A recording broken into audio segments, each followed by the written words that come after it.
नमस्कार दोस्तों, आज मैं आपसे एक ऐसे विचार पर बात करने जा रहा हूं जो आपके जीवन की दिशा बदल सकता है। विचार है, असली जीत उन्हीं की होती है जो हार मानने से इनकार करते हैं। दोस्तों, जीवन में हर इंसान किसी न किसी रूप में संघर्ष करता है। कोई पढ़ाई में, कोई नौकरी में, कोई अपने व्यवसाय में, कोई रिश्तों में, तो कोई अपने सपनों को पूरा करने के सफर में। लेकिन फर्क सिर्फ इतना है कि कुछ लोग मुश्किलों को देखकर घबरा जाते हैं और हार मान लेते हैं, वहीं कुछ ऐसे भी होते हैं जो बार बार गिरकर भी उठते हैं, बार बार असफल होकर भी फिर कोशिश करते हैं और आखिरकार सफलता उन्हीं के कदम चूमती है। जिंदगी हमें बार बार परखती है। ये हमसे पूछती है, क्या तुम सच में अपने सपने को हासिल करना चाहते हो? क्या तुम उतनी मेहनत, उतना धैर्य और उतना साहस दिखा सकते हो जितनी जरूरत है? और जो लोग इन सवालों का जवाब अपने कर्मों से देते हैं, वे ही सच्चे विजेता कहलाते हैं।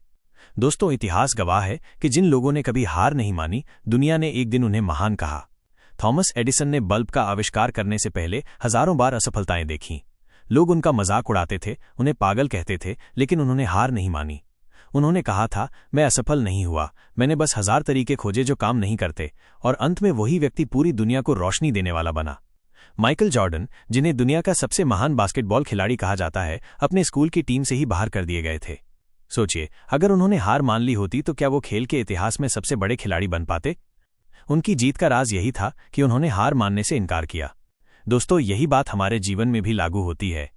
जब आप अपने सपनों की राह में बढ़ते हैं तो आपको परेशानियां मिलेंगी, असफलताएं मिलेंगी, लोग आपको हतोत्साहित करेंगे, आपके प्रयासों का मजाक उड़ाएंगे। लेकिन याद रखिए, हार सिर्फ तब होती है जब इंसान कोशिश करना छोड़ देता है। अगर आप अपने लक्ष्य की ओर बढ़ रहे हैं और बीच में ही थक कर बैठ गए तो आप कभी मंजिल तक नहीं पहुंच पाएंगे। लेकिन अगर आप डटे रहे, हर मुश्किल को चुनौती की तरह लिया और हार मानने से इनकार कर दिया, तो यकीन मानिए जीत आपके कदमों में होगी। दोस्तों, जिंदगी आसान नहीं है। अगर ये आसान होती तो हर कोई सफल होता। लेकिन सफलता उन्हीं को मिलती है जो ना सुनने के बाद भी हाँ ढूंढते हैं, जो बंद दरवाजे देखकर भी रास्ता खोज लेते हैं, जो गिरने के बाद भी मुस्कुराकर कहते हैं, मैं फिर कोशिश करूंगा। सोचिए, अगर महात्मा गांधी अंग्रेजों की ताकत देखकर हार मान लेते तो क्या भारत आजाद होता? अगर एपीजे अब्दुल कलाम गरीबी देखकर अपने सपनों को छोड़ देते तो क्या वो मिसाइल मैन और भारत के राष्ट्रपति बन पाते? नहीं दोस्तों, उनकी असली ताकत यही थी कि उन्होंने हार मानने से इनकार किया।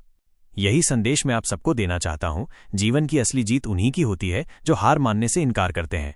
अब मैं आपसे कुछ सवाल पूछना चाहता हूं। क्या आप भी अपने सपनों को लेकर गंभीर हैं?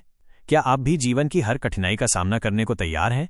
अगर हां, तो अभी से तय कर लीजिए कि चाहे कितनी भी मुश्किलें आएं, चाहे कितनी भी रुकावटें आएं, आप हार मानने वाले नहीं हैं। दोस्तों, जब भी आप थकें, जब भी आपको लगे कि अब और नहीं हो सकता, तो खुद से कहें, बस एक बार और कोशिश करता हूं। और यही एक कोशिश और कई बार इंसान की जिंदगी बदल देती है।